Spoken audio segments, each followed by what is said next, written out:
Halo semuanya, kali ini kita akan lanjut lagi untuk membahas soal-soal yang sekiranya akan muncul di CPNS nanti. Jadi untuk kali ini itu sudah berbeda pembahasannya dengan video sebelumnya.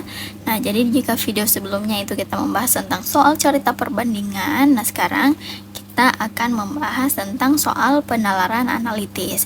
Jadi bentukannya itu paragraf seperti ini ya teman-teman. Nah, jadi di nomor 1 itu dikatakan bahwasanya dalam sebuah acara undangan pernikahan terdapat beberapa orang tamu yang di apa ya ini? Ini salah ketik sepertinya ya, teman-teman. Tunggu sebentar.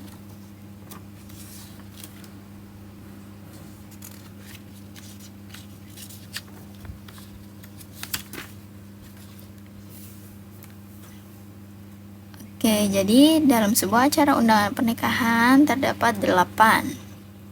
Ini 8 ya. 8 orang tamu yang duduk dalam 2 baris pada kedua sisi meja. Andi berada di antara Lala dan Ari.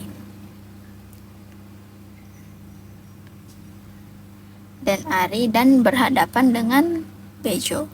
Kemudian Reza itu berada di sebelah Bejo. Sedangkan Ari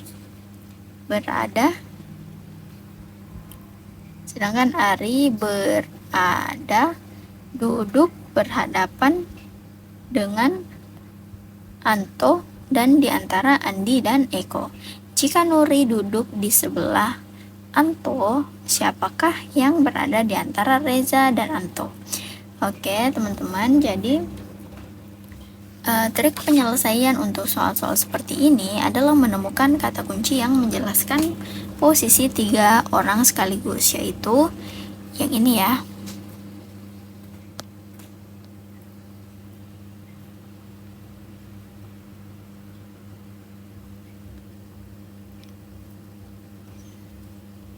Ya, kemudian ketika kita sudah mendapatkan kata kuncinya, tempatkanlah pada suatu posisi yang dari kiri ke kanan. Kemudian ikutilah petunjuk soal selanjutnya sehingga memperoleh posisi duduk yang semestinya. Jadi, mari kita mulai. Kemudian kita ubah dulu. Oke, jadi jawabannya Andi itu berarti si Andi ini di tengah ya. Kita taruh dulu di tengah.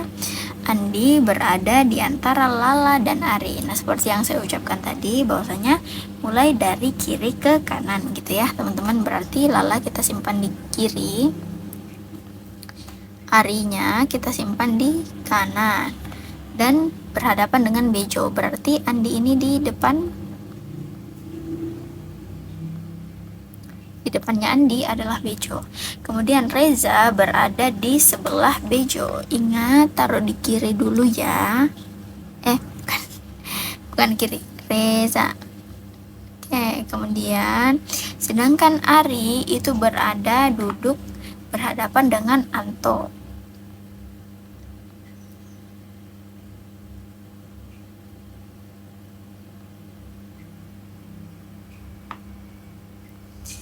Di antara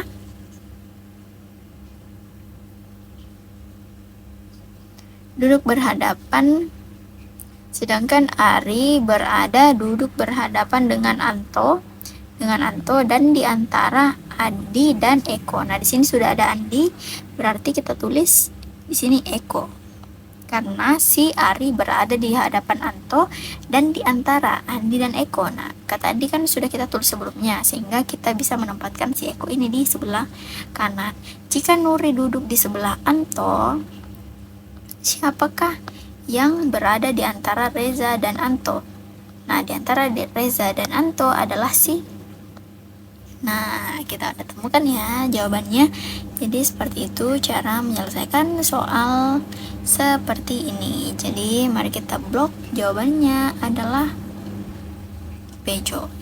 Nah, bagi teman-teman yang memerlukan banyak latihan untuk mengerjakan soal-soal seperti ini, jangan lupa untuk bergabung bersama kami di kelas ide ya teman-teman.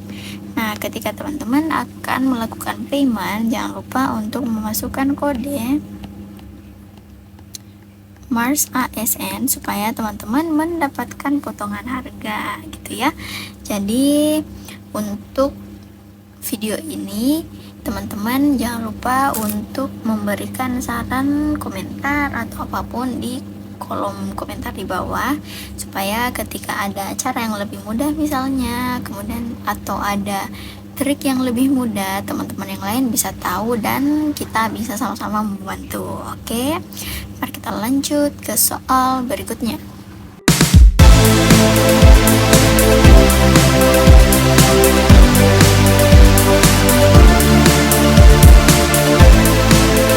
Masih bingung ngerjain tugas mendadak? Tuntaskan tugas kamu bersama Amanah Store.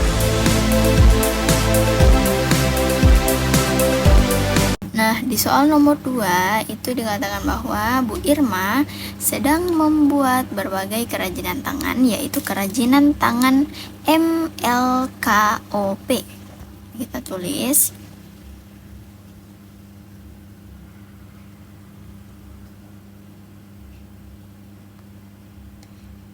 LKOP.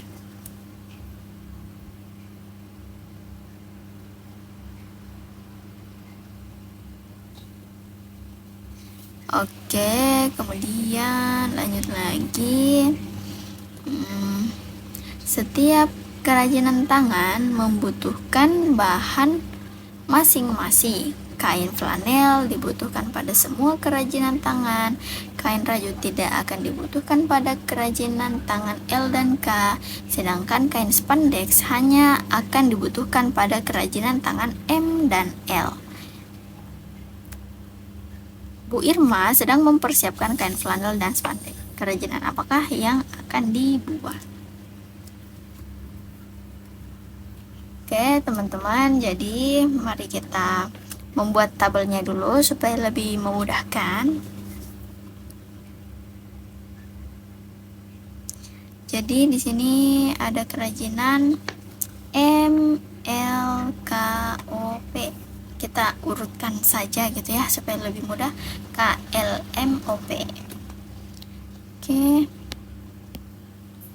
Sini ada, kita tebalin ya supaya lebih mudah.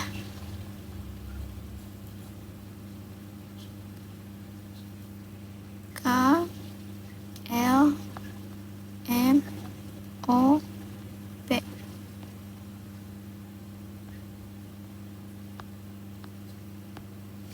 Oke, jadi di sini ada 3 bahan.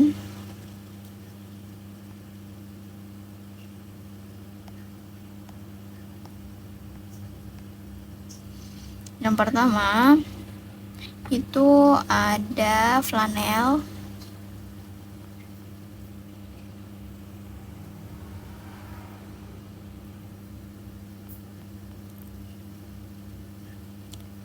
rajut, spandex. Oke, jadi kita langsung lanjut aja. Setiap kerajinan tangan membutuhkan masing-masing. Kain flanel dibutuhkan pada semua jenis kerajinan tangan. Kain flanel ya. Berarti kita centang aja.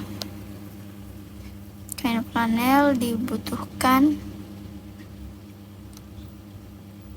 pada semua kerajinan tangan katanya. Tunggu dulu ya supaya lebih gampang.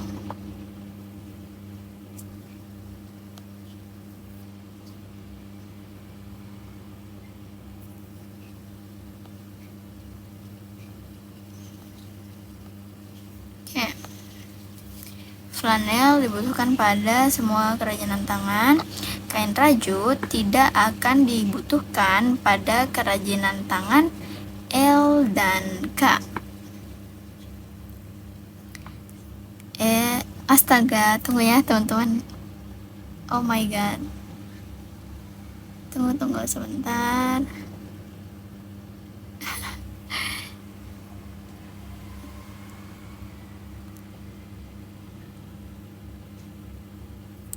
Sorry banget nih.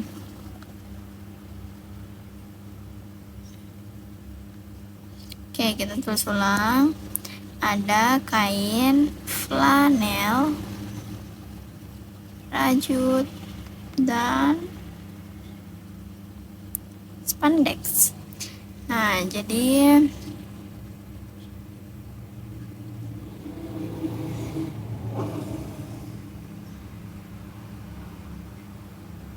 ya, saya coba dulu. Ini lebih gampang. Ini kita mulai dari kain flanel. Kain flanel dibutuhkan pada semua jenis kerajinan tangan, oke. Kemudian untuk kain rajut tidak akan dibutuhkan pada kerajinan L dan K, berarti yang dibutuhkan itu cuma di sini. Kemudian kain spandek hanya akan dibutuhkan pada kerajinan tangan M dan L. Ini. Kemudian sedangkan kain spandek hanya akan dibutuhkan untuk kerajinan M dan L. Oke, udah. Bu Irma sedang mempersiapkan kain flanel. Tunggu sebentar. Mempersiapkan kain flanel dan kain spandex. Kerajinan apakah yang dibuat oleh Ibu Irma? Jadi yang membutuhkan kain flanel dan spandek itu hanya si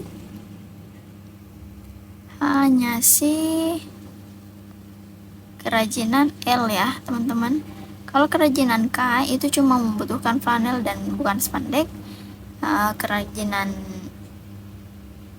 M itu membutuhkan rajut juga, sedangkan yang akan dibeli Ibu Irma itu hanya 2 kain, yaitu kain flanel dan kain spandek.